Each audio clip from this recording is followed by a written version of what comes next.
एक लंबे समय से राजस्थान में, विशेषकर पश्चिमी राजस्थान में, एक नशा, एक जहर, सिंथेटिक ड्रग एमडी का काला कुत्सित कारोबार बड़े पैमाने पर चल रहा था और पूरी युवा पीढ़ी के भविष्य को अंधकार के गर्त में धकेलना, उनके जीवन के साथ खिलवाड़ करने का यह घिनौना कार्य बड़े पैमाने पर और लंबे समय तक चलता रहा।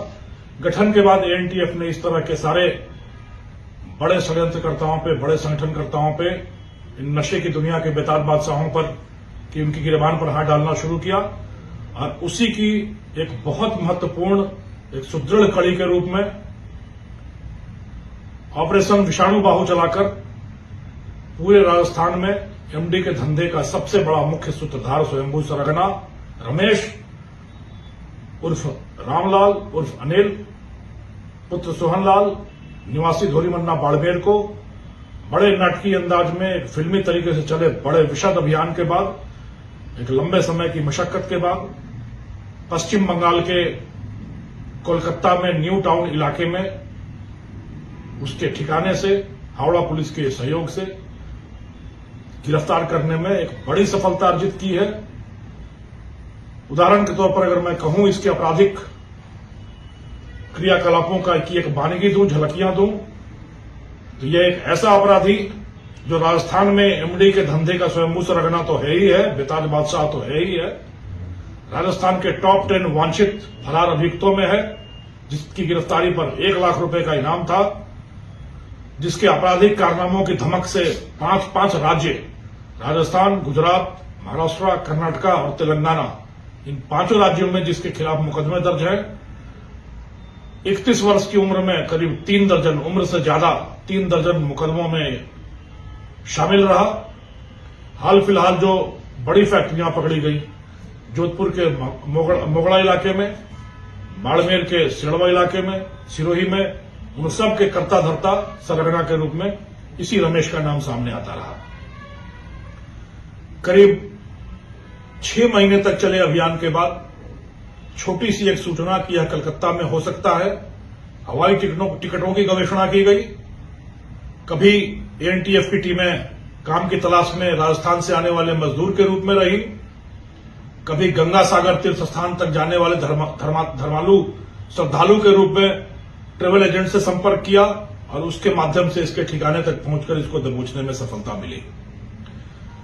इस अपराधी की 31 साल की उम्र में 3 दर्जन प्रकरण अभी तक पता चल चुके हैं। करोड़ों की संपत्ति इसने एमडी के काले कारोबार से कमाई। एक ही टकसाल में, एक ही सांचे में ढलकर ये सारे कुख्यात तस्कर, कुख्यात सरगना बनते हैं। उसी तरीके से यह रमेश भी 12वीं की पढ़ाई में फेल होकर आवारागर्दी करता हुआ पहले इसने शौक के लिए गाड़ियां चुरानी शुरू की, फिर उन गाड़ियों की चोरी से रोजगार खोजा और शराब तस्करों को गाड़ियां देनी शुरू की, फिर खुद शराब तस्करी के धंधे में कूदा और फिर धीरे धीरे महाराष्ट्र जेल में जाकर एमडी के एक बड़े सरगना से संपर्क स्थापित करके धड़ाधड़ राजस्थान में एमडी की फैक्ट्रियां और उससे करोड़ों की कमाई शुरू की। शातिर इतना कि न तो अपने संपर्क सूत्रों के साथ सीधा मिलता, अलग अलग नाम रखकर, अलग अलग वेश बनाकर अलग अलग जगहों पर फरारी काटता, कोई मोबाइल, कोई सिम इस्तेमाल नहीं करता। उदाहरण के तौर पर कलकत्ता में जब यह था तो जिस फ्लैट में रह रहा था वहां यह केमिस्ट्री का टीचर और केमिकल का एक व्यापारी बनकर रह रहा था। कलकत्ता से अपना व्यापार बढ़ाने की बात कहकर वहां अपना रूम बना रखा था। पर कहते हैं कि बकरे की मां कब तक खैर मनाएगी। आखिर तुम्हारी मंजिल जेल की सलाखें, वहां तक तुम्हें आना ही है। थोड़ी देर भले लग जाए, पर कानून के हाथ इतने लंबे होते हैं कि उस हाथों की पहुंच से बड़ी लंबी गर्दन किसी भी अपराधी की नहीं हो सकती। यदि अपराधी डाल चलेंगे तो पुलिस बल बात चलेगा और देर आओगे और दुरुस्त आओगे, आना तो कानून के शिकंजे में पड़ेगा ही पड़ेगा। यह मुगालता पालना कि आप कानून से ऊपर हैं, आपकी गर्दन तो कोई हाथ नहीं डाल सकता, यह सिर्फ भ्रम है, वहम है, गलतफहमी है। और इन गलतफहमियों को, इस भ्रमजाल को दूर करते हुए एक के बाद एक एएनटीएफ और एटीएस की टीमें लगातार इस तरह के कुख्यात बड़े वांछितों की गर्दन तक हाथ पहुंचा रही है, उनको उनकी मंजिल तक पहुंचा रही है।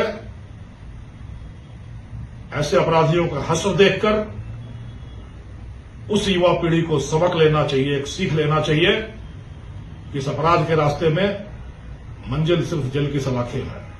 मायूसी और जेल की सलाखें नहीं, यही मंजिल होती है इस रास्ते की।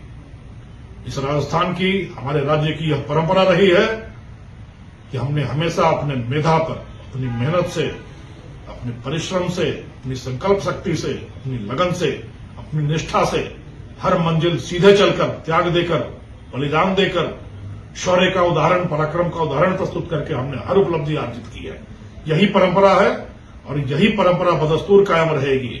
इस तरह के सारे समाज के कंटक जो है, जो बाईपास रास्ते से, शॉर्टकट के रास्ते से प्रसिद्धि पाना चाहते हैं, पैसा कमाना चाहते हैं, उन सब की मंजिल जेल की सलाखें हैं। माध्यम हमेशा राज्य की पुलिस रहेगी और इन अपराधियों को ध्वस्त करना, जमींदोज करना और नेस्तनाबूद करना, यह कार्य हम लोगों के हाथ में है।